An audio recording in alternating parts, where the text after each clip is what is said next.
López, yo soy la jefa de servicio de obstetricia y ginecología en el Hospital San Juan de Dios, soy académica de la Universidad de Chile y hoy día vengo a presentarles la experiencia en parto instrumental con vacuum que hemos tenido en nuestro hospital.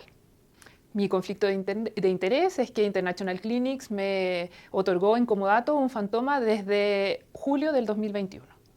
Bueno, como hoja de ruta les voy a contar un poquito acerca de nuestro servicio, cómo logramos implementar el vacuum en nuestro servicio, algunos datos estadísticos de esta experiencia, qué conclusiones hemos sacado en todo este tiempo y finalmente vamos a terminar con un vacuum sanjuanino para estimular todo este aprendizaje. Les voy a contar cómo es nuestro servicio. Bueno, primero atendemos mujeres de 6 comunas. 3 comunas son urbanas y 3 rurales. Quinta Normal, Pudahuel, Lo Prado, y también recibimos derivaciones desde Melipilla, Talagante y Curacaví. En cuanto a nuestras estadísticas, en el año 2023 recibimos 2.507 nacimientos. De ellos, el 38% fueron cesárea, 4% fueron partos instrumentales y el resto fueron partos vaginales. Con respecto a nuestra forma de visualizar el nacimiento, tratamos de tener un enfoque de parto personalizado con parto en movimiento. Esta sala muestra nuestra sala de atención de parto fase latente, en que a pesar de que la infraestructura es una infraestructura antigua, buscamos ofrecer alternativas de métodos no farmacológicos para alivio del dolor y también para favorecer el movimiento en el trabajo de parto.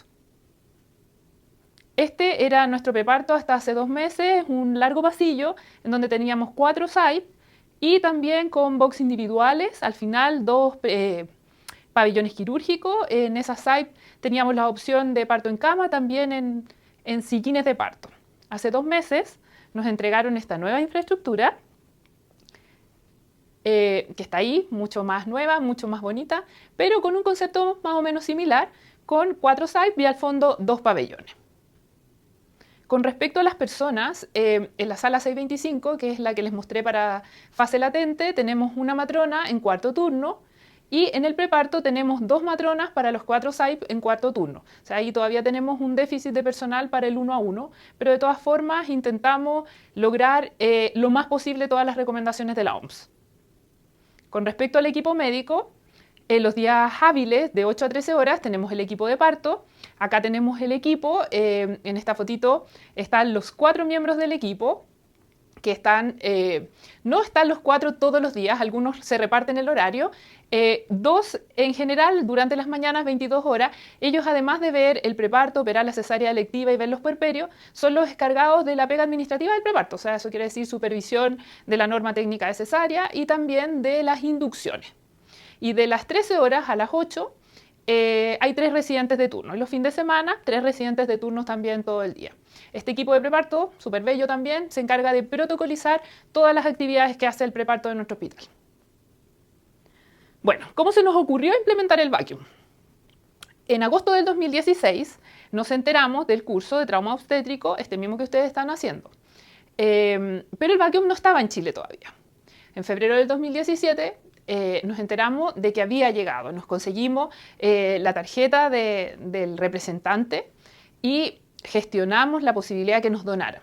En aquella oportunidad había poco interés en el país por probar el instrumento, por lo tanto logramos una donación de 10 vacuum. En ese entonces el jefe de servicio de mi hospital era otra persona y me exigió un protocolo de parto instrumental para poder empezar a hacerlo. Así que así lo hicimos un protocolo de parto instrumental, por lo tanto en octubre del 2017 pudimos aplicar el primer vacuum en el Hospital San Juan de Dios. Luego comenzamos a hacer las gestiones para incluirlo en el comité de insumos, que fue un verdadero parto porque tardó 1 año en que lográramos hacer la compra.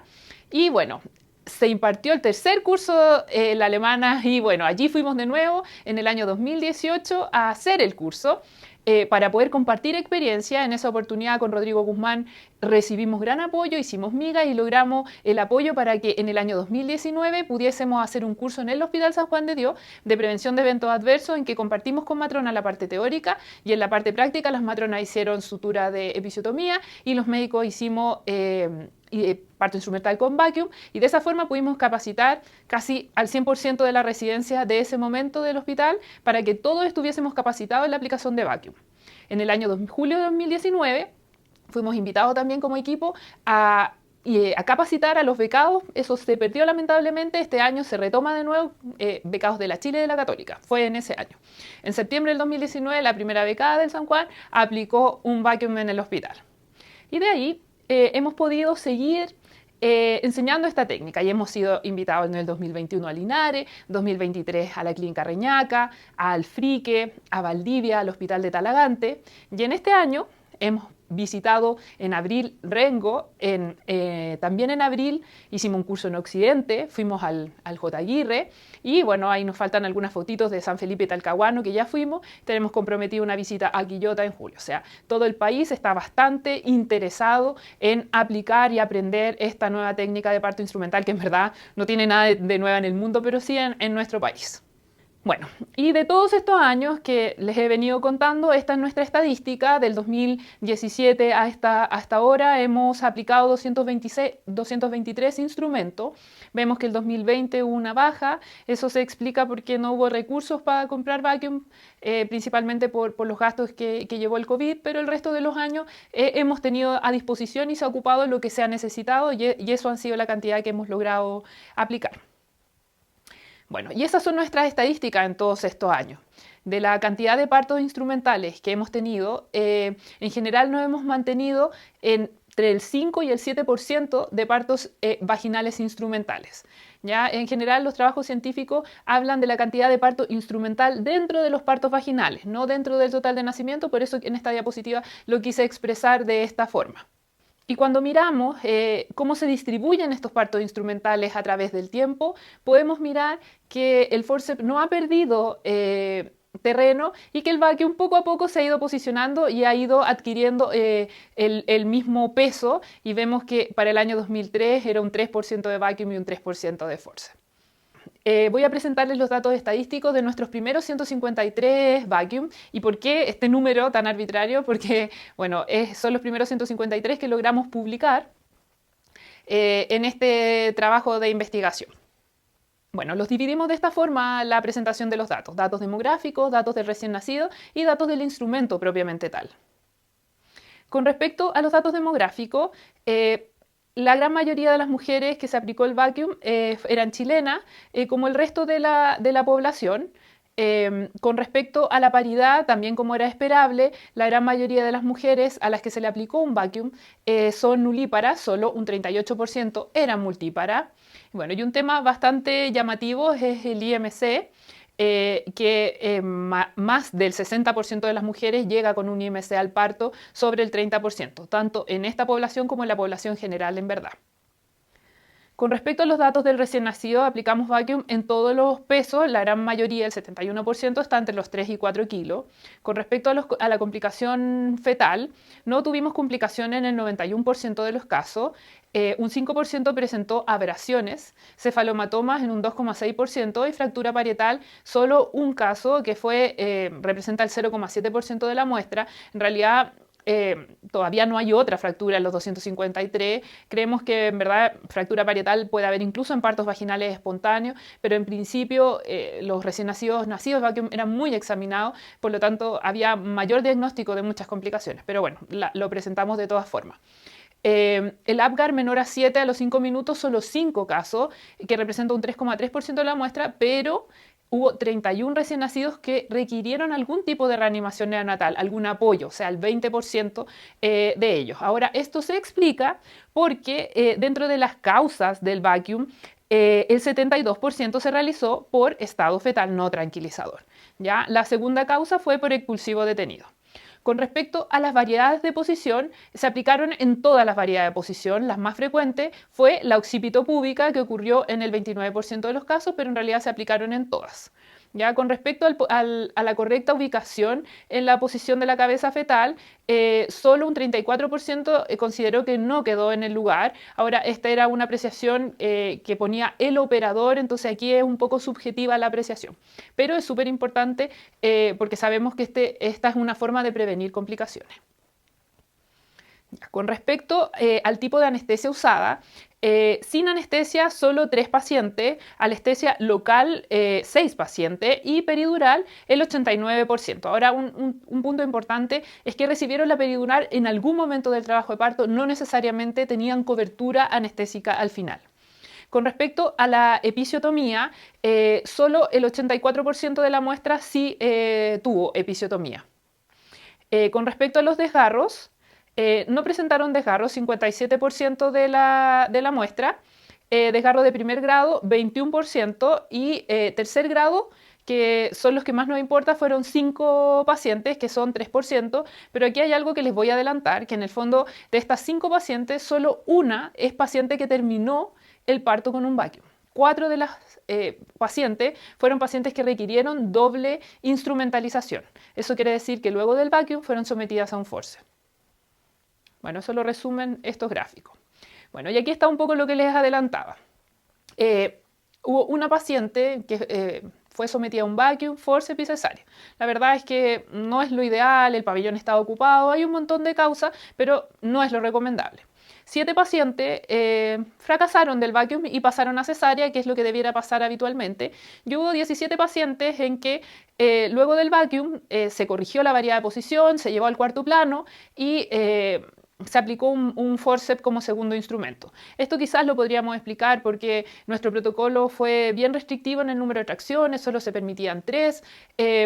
Entonces, bueno, estaba ahí ya muy en cuarto plano, qué sé yo. Pero bueno, estos son nuestros datos con respecto al final del vacuum. Y quisimos mirar, ¿qué pasa con los vacuum frustros? ¿Hay alguna significancia? ¿Hay algo que podamos aprender de estos vacuum frustros? Y bueno, sí, de estos 31 vacuum frustros podemos mirar que, bueno, es más frecuente que el vacuum fracase en nulípara, que era algo que nosotros podíamos deducir. Pero hay algo también que teníamos ahí en la sensación, que el vacuum fracasa más en variedades posteriores y lo pudimos confirmar cuando fuimos a buscar la significancia en los datos. Pero habían 3 cosas más que eran súper relevantes. Una es que había mayor probabilidad de desgarro de segundo grado. Entonces, la doble instrumentalización no es algo recomendable. Y lo otro es que hay menor Apgar 5 y mayor necesidad de reanimación neonatal cuando fracasa el vacuum. ¿Ya? Entonces, estas son varias cosas a considerar cuando elegimos el instrumento y cuando decidimos una segunda instrumentalización. Bueno, como conclusiones y sobre todo como aprendizaje de este camino que nosotros hemos recorrido y que nos gustaría que les sirviera a otros centros que están partiendo, decir primero que nuestros valores demuestran la curva de aprendizaje de un equipo de 15, 16 personas, que es muy importante partir teniendo claro qué instrumento elijo del principio para evitar las dobles instrumentalizaciones, que tal vez no es tan bueno limitar el número de tracciones en 3, no sé si llegar a 6 como lo permite la evidencia, pero estamos nosotros en esa decisión, en aumentar el número de tracciones para evitar terminar en un vacuum forceps. Bueno, y había como la duda que dice uno, bueno, ¿será la pelea entre vacuum versus forceps? Que en muchos lugares como que los ponen a pelear. Pero no, porque en realidad el vacuum abre una arista en momentos en donde el forceps no tiene cabida, por ejemplo, cuando no hay cobertura anestesia o en aquellas distocias de posición que yo no logré corregir manualmente. Bueno, aquí unas recomendaciones que tienen que ver con las estrategias de gestión para aquellos que están partiendo la implementación.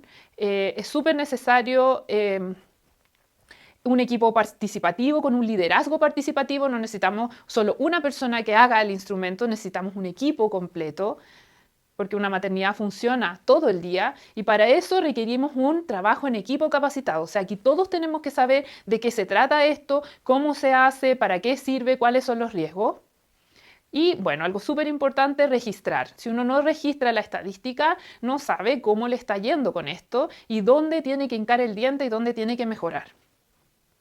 Bueno, dentro de los desafíos que nosotros teníamos era publicar los datos, que por fin este año les puedo contar que lo logramos. Nos falta así como que el ministerio nos reciba para que ya no sea una motivación personal de cada centro, sino que sea algo de decreto ministerial y que la compra sea masiva para que los costos también vayan disminuyendo y se asegure el recurso para que todas las mujeres tengan derecho a este insumo y a este tipo de parto. Bueno, y para terminar y para que nos animemos, les voy a mostrar un videito de uno de los vacuum del San Juan de Dios.